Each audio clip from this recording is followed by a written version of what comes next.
I hope you have all had the opportunity to go through the slides that I've sent to you and you are actually enjoying all the activities that I have posted for you. I wanted to make sure that everyone is on board. I know it took a while before every one of us started adjusting to the new lockdown and adhering to the rules of COVID-19. So I'm going to start from chapter 6, and it's really about writing a business plan. The idea on chapter 6 is that we are consolidating and putting everything together. By putting everything together, I mean all the chapters that you have learned so far, they are trying to teach you the first steps of how to establish your business successful. And now that most of you, if not all of you, have managed to complete the certificate on Allison, I think it's even better because now you have even tested yourself whether you have the potential to become an entrepreneur or not. So in chapter 6, the idea is to establish the rationale for writing a business plan. Why do you have to write a business plan? Explain the concepts of developing a business model.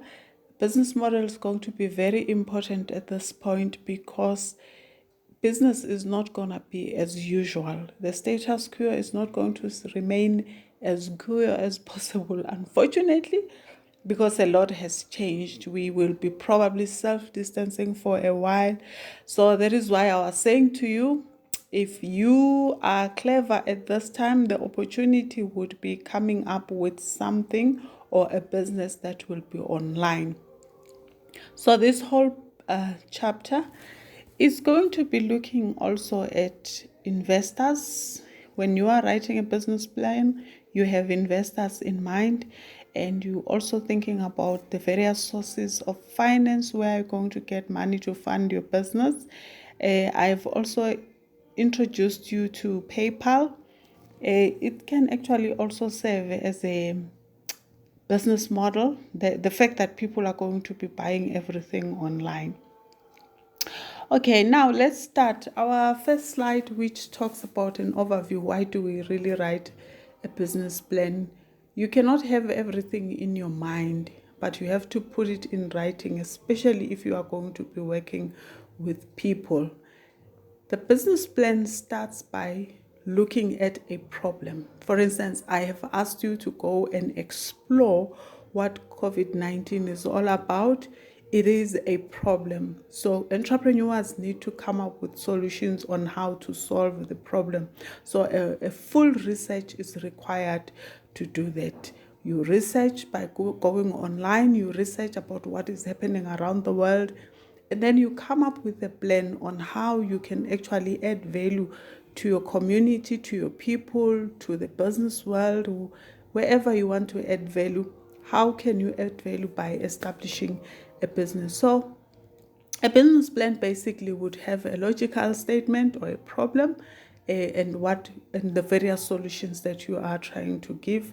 You have to have cold hard evidence. So the statistics that you'll be accumulating, the people who will be requiring your resource, you are just trying to show as to what extent is this problem envisaged by a lot of people and how you can actually solve it.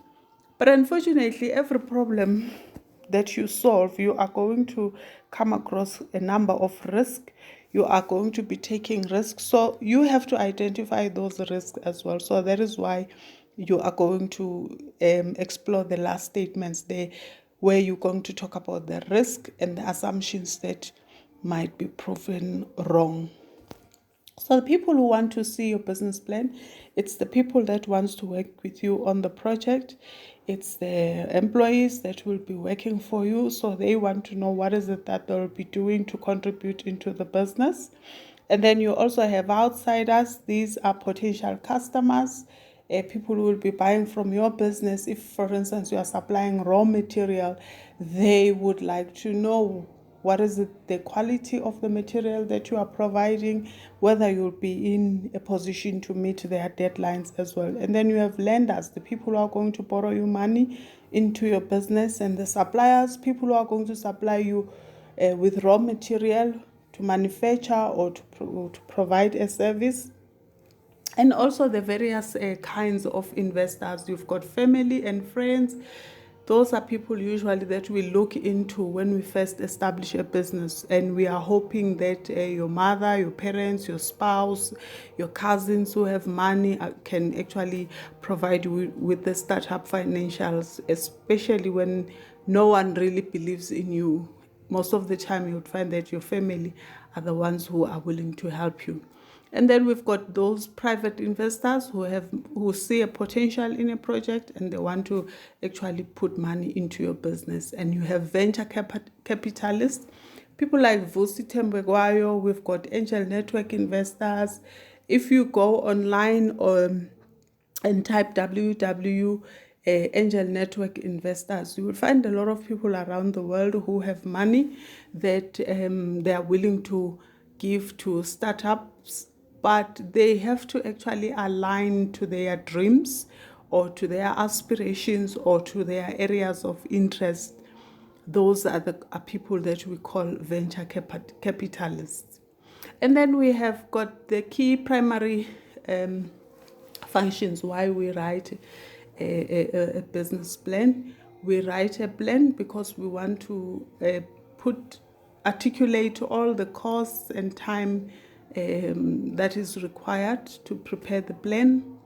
We want to articulate the management style and the fact that we are able to pursue the business because it's useless to actually say, I'm going to start a business and I'm going to run the SAA Airlines, but you don't even know how to fly a plane, or you don't even have any people who are in aviation, things like that. So that's the reason why you would have to look into the management style and the ability. And then the team of people that are going to be working in your business, and you explore how complex your business is going to be. Sometimes when you are presenting to investors, they would like to even see a prototype. If you are saying, I'm going to be providing this particular product, they want to see a prototype because it's easy to dream. But when you are supposed to actually produce, it's something else. And then you explore the competitive environment. Obviously, when you come up with a product, can you imagine a mask has been in existence for I don't know how long, but all of a sudden everyone is making masks, and these masks are different shapes and sizes. They are doing different kinds of the protection is not the same. Let me just say that.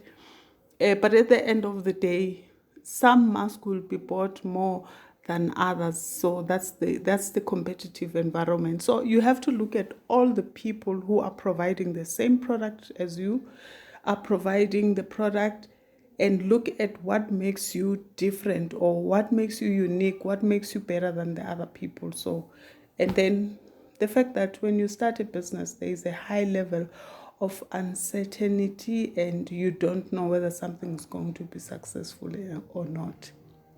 And then we've got all these various factors that would affect your plan. So you need to provide clearly articulated statements on goals. What do you hope to achieve? And what kind of discipline do you have as the person and the management team, their experiences and their potentiality to execute whatever that you have written on your business plan? And then this particular document basically is the one that you give to outside people, that you share. So it really needs to be well written. One of the things that you are going to be doing in your exam, I'll be asking you to write a full plan for your online business. So you need to come up with an idea, and then afterwards I'm going to give you topics, so you don't have to. I'll give you a template, and then under each topic, I will also write a description of what I'm expecting there and the number of words. Remember, when you write sometimes a business plan, it need not to be too long. It just have to capture the person who needs to be interested in the business, especially if you are writing it to investors. So we've got various types of business plans. We've got the short plan and the comprehensive plan. Obviously, I'm not going to expect you to write the comprehensive plan. I expect you to write the short one. Like I said, I'll be giving you the various topics that you are going to be writing on this plan. The short one is really like your one-pager CV, because as a human being as well, when you are looking for work, you will just present that one-pager CV where people can just see a snapshot of who you are, where you come from, your experiences, and what have you. So even in a business plan, it's the same thing. And then the comprehensive plan, then really it's a detailed one. This is the one when a person now has been interested in what you have to present in the short plan, and they want details because they want to make sure that they would have return on investments. They want to actually have this kind of it's deeper, and you have your forecast, you have your financials, which is really the most important part in your business plan. And then you have your business model. I think when you are in your first year, we gave you a business canvas. The business canvas had 9 blocks where you have to explain who are going to be your partners in this business, the key stakeholders, how are you going to make money, and you had to tell us who are your customers, the channels of distribution, where are you going to get sources of finance, things like that. So I think in a nutshell, this basic diagram here is trying to get the gist of how everything is going to happen. Maybe just to simplify for you, a business model, if I can put it simply, it's how are you going to do your business compared to other. Every small business they've got their own way of conducting a business. So a business model is something like that. How are you going to do everything from creating the product to actually bringing it to the customer? So the key elements that you would have in your business model is revenue. How are you going to make money in the whole process? I've seen people coming up with these brilliant businesses, but then you ask them, how are you going to make money at the end of the day? And how long is it going to take you to start making profit? Those are the things. What are the costs? What is it that you will be paying for in this business? How much is it going to cost you? Because those things are very important. So the cost structures are talking about those things. So you have to go out of your way to do research, finding out how much things cost.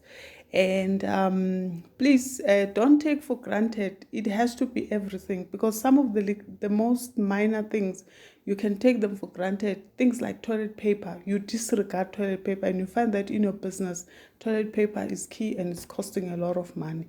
And you find yourself not making profit because you've actually ignored that aspect of your business. And then you need to know which resources will be required to grow your business. And at the moment, everything is at standstill everywhere in the world. So some resources are supposed to come from overseas. So if you were to come up with a business right now, for instance, I expect you, when you submit, I'll give you a date in June when you are going to submit your final business plan on your blog. But you have to keep in mind that this business, if it has to operate now, some of the resources you will not be having in South Africa. So you have to think about things that are readily available around you. So that's basically. And then the biggest thing that everyone experiences, I think now with COVID-19, we have experienced the biggest risk that we can ever imagine, we could have ever imagined, unfortunately, because no one thought there would be a disease that would stop everyone from functioning. No one in our wildest dreams, we've never thought that we could actually have a situation where everything is just shut down or it's just locked down. No one is doing anything.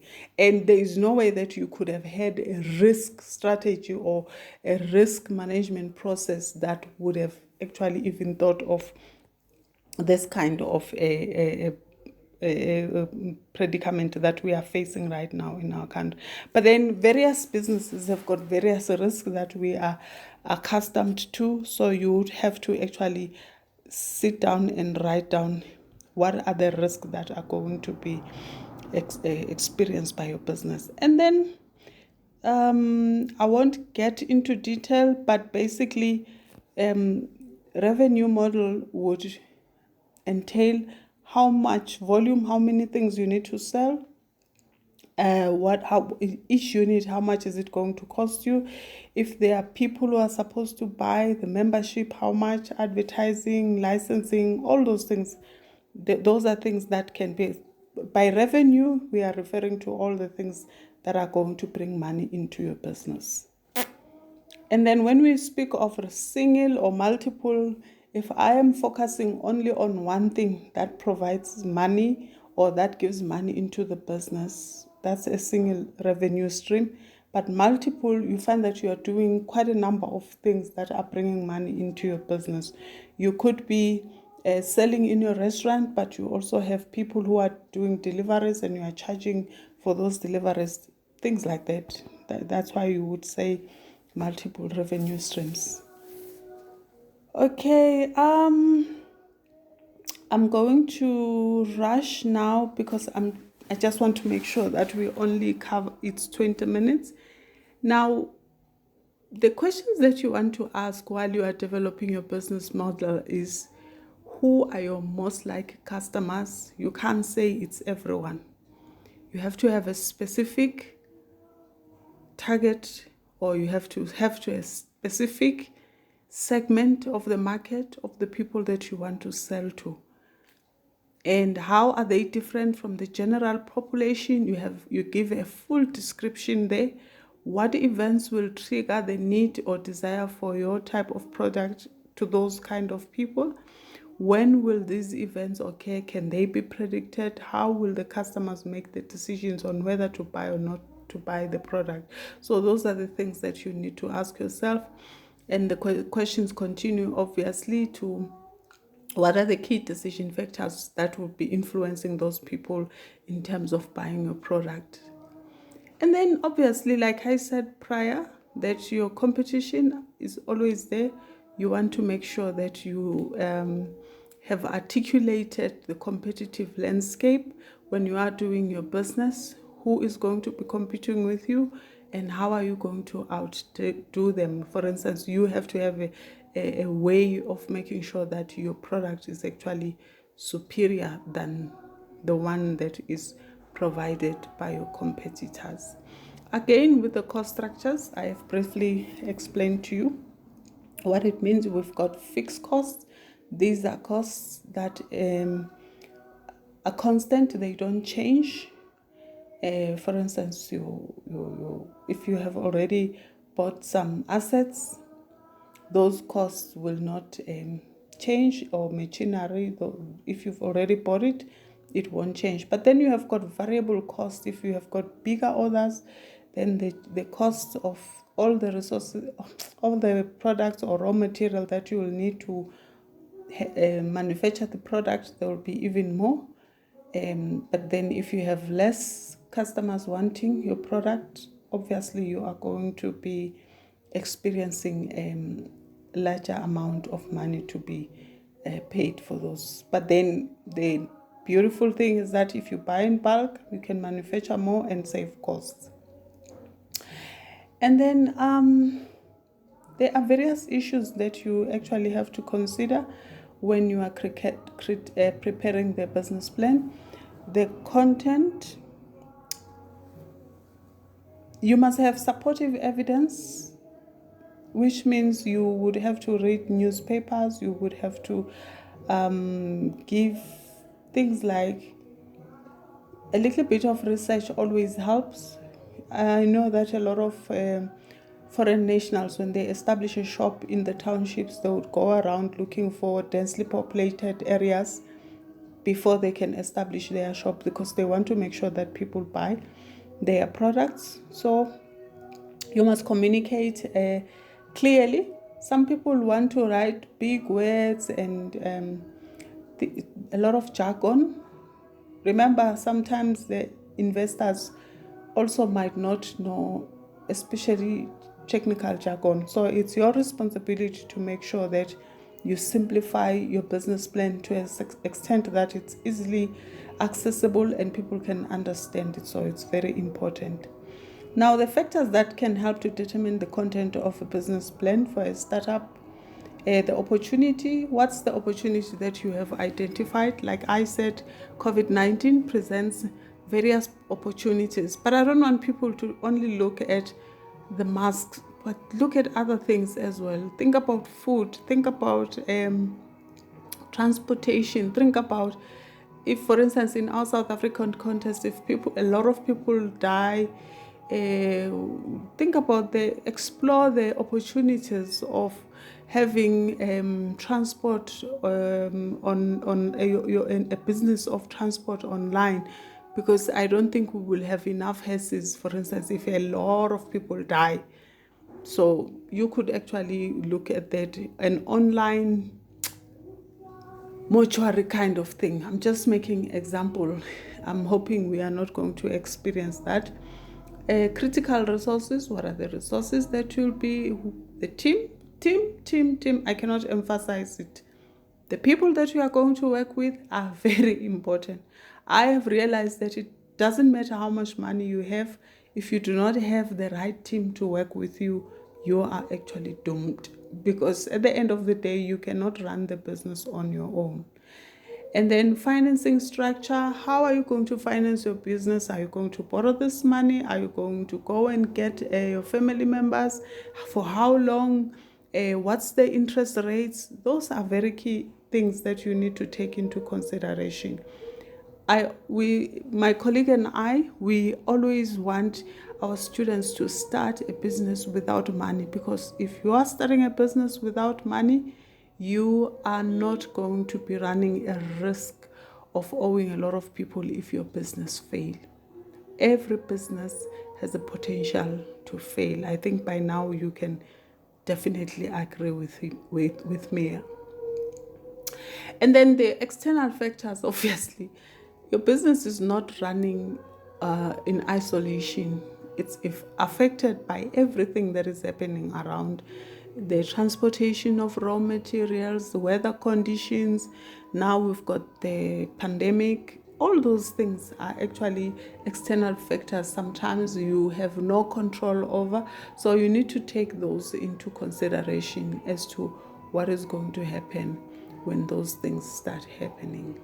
Okay, so I think this is just a diagram that is talking about those things. In this slide, they're just showing you the key things. What is it? You can actually use this page if you want to write your short business plan. If you want to, you can actually use this section or the ones that I'll be giving you. Or you can use this one to explain some of the aspects that you may not understand, for instance, on the template that I'll be giving you online. But basically, this is an outline that most people follow when they write a business plan. Okay,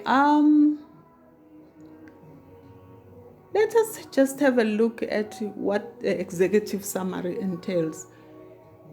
The executive summary basically entails everything that you want to say about the business. If you had 3 minutes, for instance, it would be plus minus 2 pages. If you had 3 minutes to talk to a superior somewhere or someone who has a lot of money, the executive summary would be just a brief description of what you want to do. It's just an overview. What opportunity have you identified? What is the business concept? What's the industry landscape looking like? Who is your target market? What is the competitive advantage that you have? The economics of the opportunity. How are you going to make sure there is a demand in your product that you are trying to provide? who is going to manage this particular business. Most of the time people are interested because they want to make sure that the people that you are going to bring into this business, they've got the experience and the know-how in terms of how to run the business. And then the important thing, how much money do you want and how are you going to use it? I mean, people have a way of thumb sucking and say, I need 2 million. And then you say, please break it down. I want to see how you are going to utilize this 3 million. When you specify an amount of money that you need for your business, most of the investors would like to know how much and how are you going to use it. You must make sure you account for each and every cent on this amount of money. Okay, those are just other examples. And then the industry description, what industry are you going to be pursuing? Industry basically, it could be education, manufacturing. That's basically what you are trying to say in this particular part. Your target customers, I've already explained that. Competitor analysis. What is your product? You describe it in detail.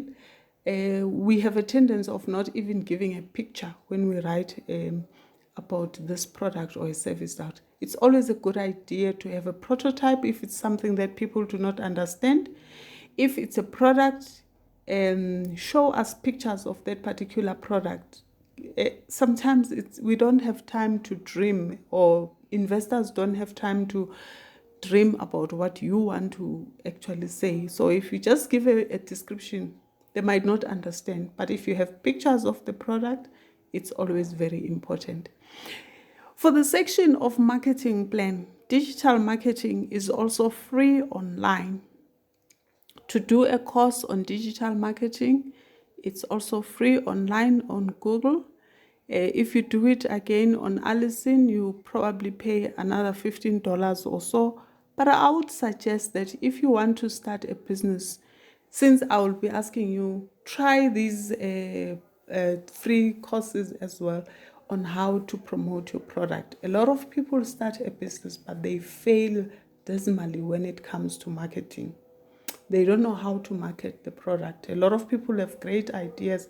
I know a lot of Black people fail when it comes to marketing their products. And then operations plan. How is your business going to operate? What are you going to do? How are you going to provide this product?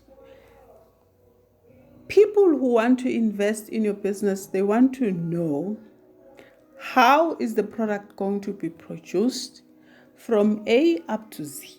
You give a full description, because sometimes we've got these ideas, but we don't know how we are going to do it anyway. Once you know this, it's going to guide you in terms of who do you need to work for you, how many people do you need, what sort of skills do you require. That's the important part of having this particular plan.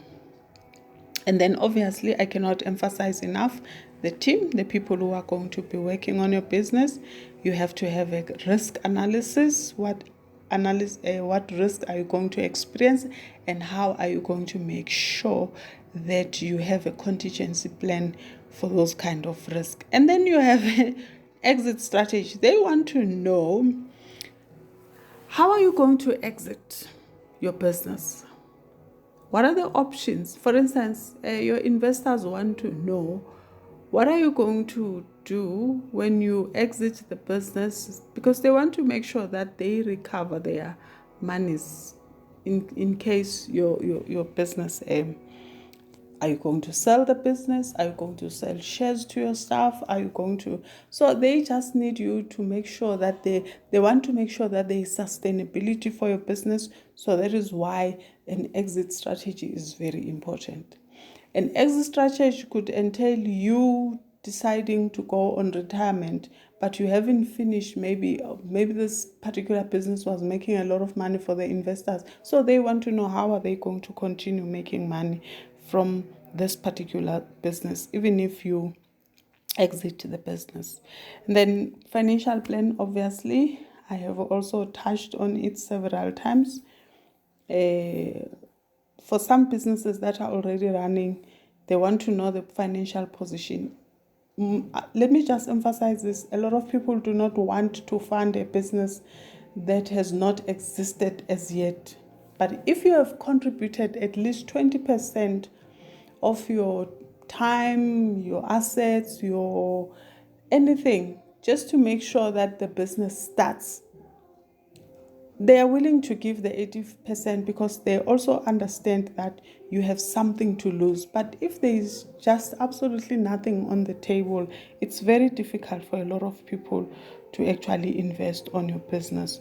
So you would have things like pro forma statements. Let me just explain. A projection, it doesn't mean that you have already made this money, but this is what you hope to make in the 5 years. How are you going to get this information if you haven't done any research? It's impossible. So which means you have to go out and find out more or less businesses that are operating the way you want to operate. Give rough estimates. You are actually projecting what this business would be making over it. It's not a guarantee that you'll be making this amount of money. It might seem too high or too low, but it's very important that you do your research, because your research is going to help you with correct statistics in terms of this business. So obviously in your business plan, they expect you to have some attachments. Like I said, if you are already operating, you would have evidence of businesses that you have actually undertaken. In the beginning, in March, I asked everyone to have a short profile.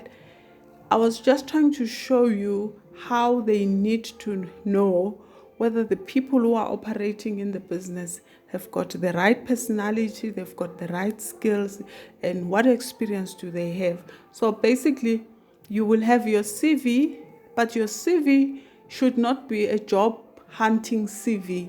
It should be a CV that shows that you understand the business. So a CV is not one size fits all. A CV should make sure that it's written for a specific purpose. I know a lot of people think you just write as one CV and you are done. No. If you are looking for funding, it's a totally different ball game, because if you are an owner or a manager, they want to see that you have experience of managing a business of like the one that you are trying to establish. And then obviously you need professional references, people that you have worked with, associations that you are affiliated to, all those different people that you've been interacting. That is why networking is very important. If you remember in your first year, I emphasized the importance of networking, because all those networks, these are people who are in a position to recommend you so that people can trust their investment with you. Photographs of products, I cannot emphasize that enough. The facilities, the buildings that you will be using.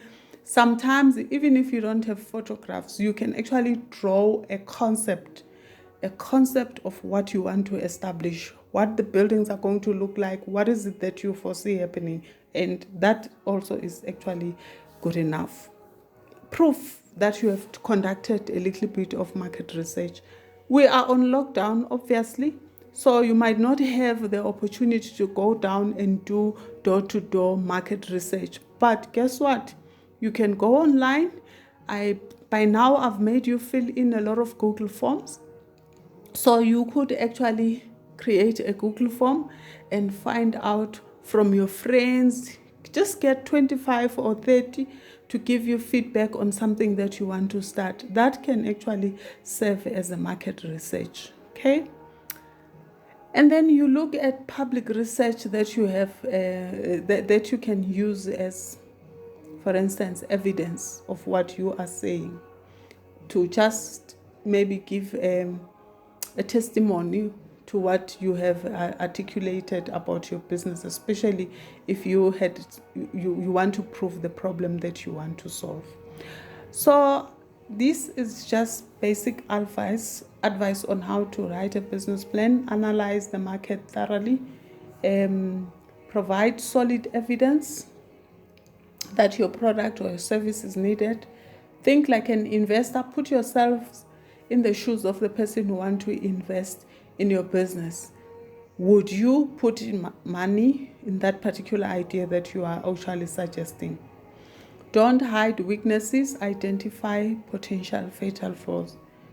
Most of the time, when investors ask you questions and they criticize you, they are not trying to dishearten you, but they are trying to show you if certain things that may go wrong. So a lot of people don't like to be criticized or to critically ask them a lot of questions about their product. They feel as if maybe you don't approve. The more questions they ask you, especially if they're uncomfortable, they show that they are trying to look at your idea from all angles, because not all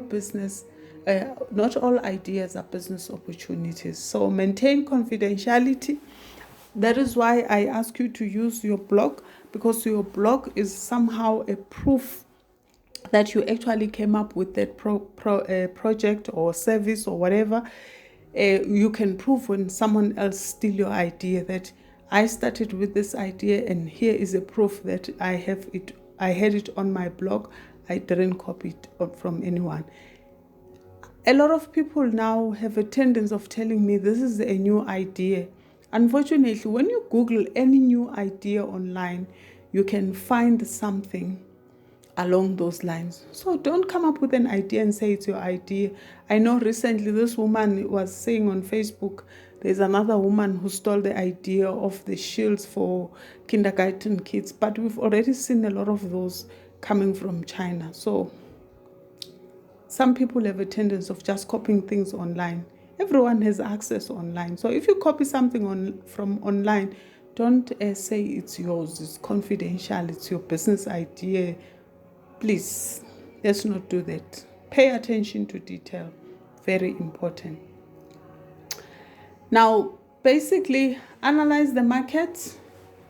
You need to ask all those questions. They are very simple and straightforward, so I don't even need to go through all of them. But I would like to emphasize the weaknesses and the strengths. Please pay attention to those details. A lot of people, when they write business plans, they make all kinds of mistakes. They fail to provide solid data, meaning you are thumb-sucking everything. You are assuming. You've never even done a proper research. You're busy saying this is how things are, but when we ask questions like where did you find this, you can't give us solid information. Layterms, it refers to, don't use jargon. Don't assume that people are technically inclined or we know what you are talking about. Obviously, when you are a computer guru or you are an engineer, there are words that you are going to use that people won't understand. Sometimes they won't tell you, we don't understand, we will just ignore you. And then your plan will fail, just not because it wasn't a good plan, but you fail to communicate with the people that you are trying to sell the idea to. Failing to analyze the market. Don't assume everybody would want something. Have evidence that they want your product or service. Do not assume. Financial statements. Out of all the things that you will be doing, let me tell you just now, when you submit whatever that you are going to submit on your blog about your business, my first point of departure, I'm going to look at your financial section. People are very good in writing the other sections, but the financial section is always not so good. So I'm going to give it 40% because I want to know the simple statements that I usually make in class. How much do you want? How are you going to use it? Okay? And what's in it for the investor? The investor wants to know how much money are they going to get in return if they invest in your business. So if you can answer those 3 questions in your financial statements, how much do you want? Where are you going to use it? And how am I going to make profit from these things? Do not hide your weaknesses. We're all human. And then bad grammar, making the overall plan too long. Some people think the longer the plan, it shows that you have done your work. No, that's not true. Just make sure you go straight to the point in whatever that you are going to do. Now, when you pitch to investors, remember, pitching is a very short process. Sometimes they give you 1 minute, sometimes 3 minutes. So when you pitch, you identify the problem that you want to solve. You introduce the solutions that you are going to provide. When you, for instance, here is a problem. What are the solutions that you are providing? And you are going to be talking about the market. Who is your market? And how much the costs of acquiring the customers. How are you going to get access to the customers? And then you communicate the value proposition. Value proposition means what value are you adding into the lives of the people that you are trying to provide a service or a product. What is it that they are going to gain from your product? But again, you emphasize your value in comparison to your competitors. Okay? Where are you going to get the money? So this is basically an overview of what we have been talking about all along in the whole business plan when you are pitching. But again, it's like your executive summary because you are just giving a brief explanation for all these things. And then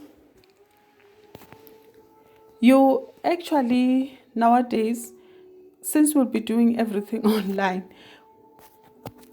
you are going to be assisted by your computer. I hope you all have a place where you can actually write your business plan in your computer. There are programs that you can download that would assist you with business writing, that would assist you with financials.